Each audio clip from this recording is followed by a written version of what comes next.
Welcome back to the Summer Grill Series here on Chuds BBQ, everybody. My name is Bradley Robinson, and today I've got a chicken, I've got a beer can. I'm gonna put this beer can into this chicken's butt for a classic beer can chicken. Coming up!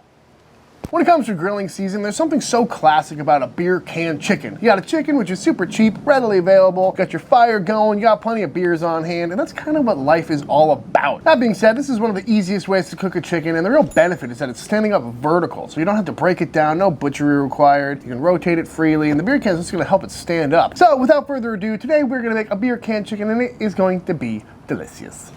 So here I've got a chicken. This is a pretty average chicken, maybe 4 pounds or so from the grocery store. And the only thing we really need to do is make sure there's no gizzards or giblets or hearts or anything in there. Pull all these out, and we're gonna just throw these on the grill and eat them as little pit snacks. Also the neck, sometimes in there. This one is attached still, so I guess we are gonna have to do a little bit of trimming. Could leave it on, but not great for presentation. So I'm just gonna snip that off. Yoink. And other than that, oop, don't forget that little guy. And now all we need to do is season it up.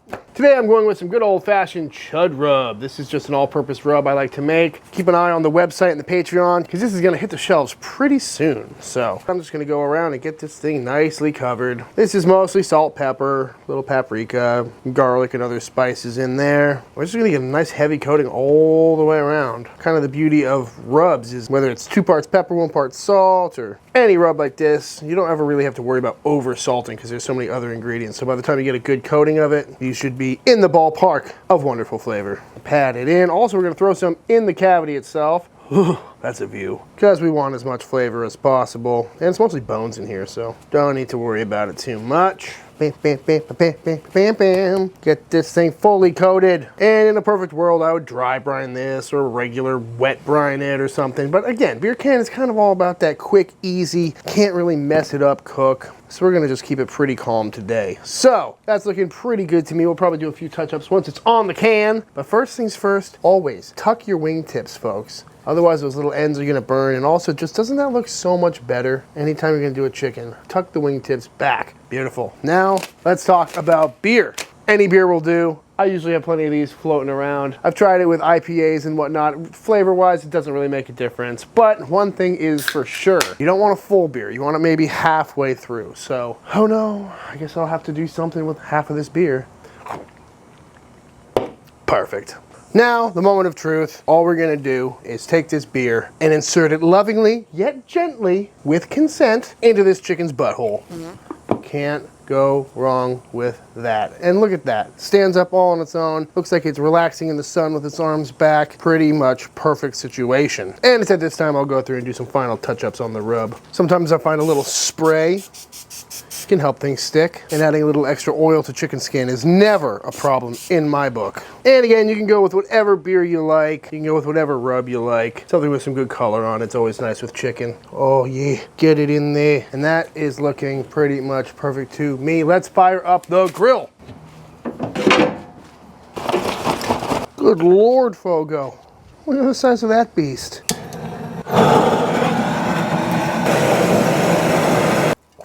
Now that's how you get a fire started quick. And this chicken is small enough that I could put it right on this rack and it would still have enough clearance to shut the lid. But I find it's a lot more even of a cook if you put it right on the level with the charcoal. So we're gonna put it right over here. You can do this on a kettle grill as well. Right in here. And we're just gonna let him sit here for a little bit. We're gonna keep an eye on him, rotate him every now and then, so no one side gets too charred. But in this environment, we're gonna be cooking pretty hot, judging by the size of that coal bed. So I'm gonna shut her down, give it a little oxygen. And this should be cooking right around 350, maybe 400 degrees. We're gonna go hot and fast today, try and get some crispy skin on this beer can chicken. While we wait for our cock to cook, let's go ahead and make ourselves a little pesto sauce. Add a little freshness, summer vibe to this chicken when it's done. So, into this food processor, I'm going in with a whole bunch of some fresh basil leaves, a couple tablespoons of untoasted pine nuts, 4 or 5 peeled cloves of garlic, and a couple ounces of some freshly grated Parmigiano Reggiano. In.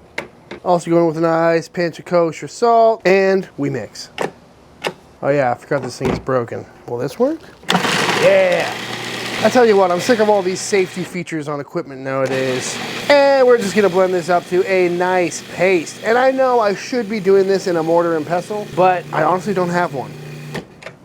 And I'm not trying to go for an Authentico pesto here. Just trying to make a nice sauce. So now we got it all ground up. We're going in with some olive oil. This is a nice buttery, kind of mild, extra virgin. Should work out great. Just gonna start drizzling it in from the top. Oh, look at that color. Ah, looks so good.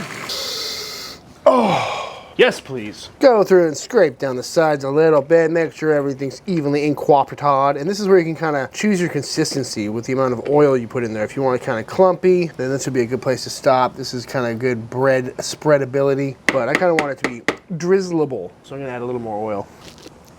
That's good. Kind of want a little brightness. We're gonna see if I got a lemon. Sure do. Oh, that's gonna be heavenly. It's my new knife. Half a scissor. Nice squeeze of lemon, never hurt anybody. Tell you what.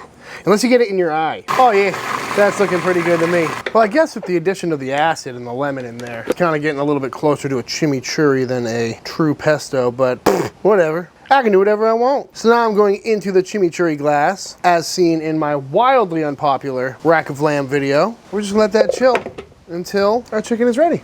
About 2.5 hours later, this chicken is done. Reading an internal temperature of about 165 in the breast, looking real nice, feeling incredibly hot on my hands. I gave it a few rotations here and there to make sure we got some nice even color on there. But now it's time to pull this off and let it rest. Huh, what a beautiful sight. This is so cute standing there. Little beer can in its butt. All right, after letting it rest for a little bit, I think it's time to slice on in and see how this beer can chicken came out.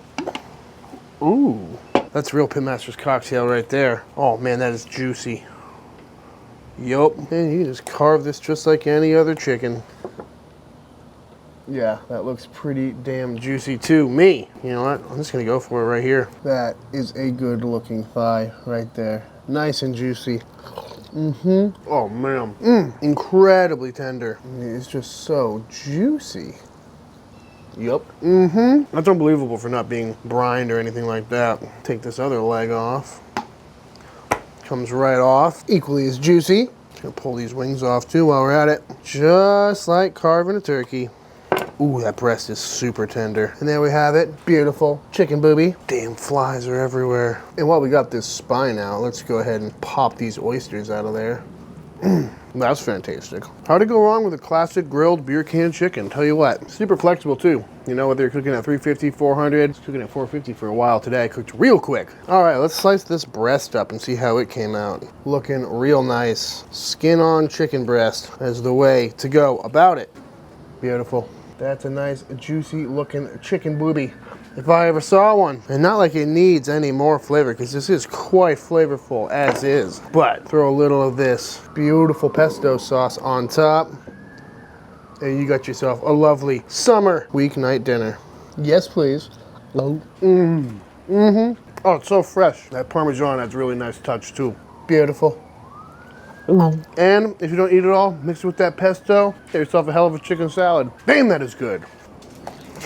All right, y'all, and that is it. That is how to make a super easy, super tasty beer can chicken. I'm sure y'all have done this before, but if you haven't, you definitely gotta check it out, because there's something about cooking a bird vertically that just makes it come out so much more juicy. A while back, I hung a turkey in a vertical pit, and it was by far the juiciest turkey I've ever cooked. So regardless of whether the beer does anything, it's definitely worth a shot. It could not be easier. That being said, if you do give this recipe a try, be sure to tag me on Instagram at ChudsBBQ. I love to see what y'all are cooking. Head over to ChudsBBQ.com for all pit inquiries, wait lists, prices, specs, all that good stuff. Keep an eye on the inventory for Chud Rub, the Chud Press, and the Chud Chimneys. All three are coming back in stock fairly soon. Big shout out to all the Patreon members. Thank you for supporting Team Chud and allowing me to make these videos. And if you really want to know when Chud Rub and Chimneys and whatnot are coming back in stock, Patreon members get notified first. But other than that, if you enjoyed this video, please be sure to hit that subscribe button, like the video. Let me know down in the comments below what you want to see me cook next. And until the next time I see you, please go cook something outside.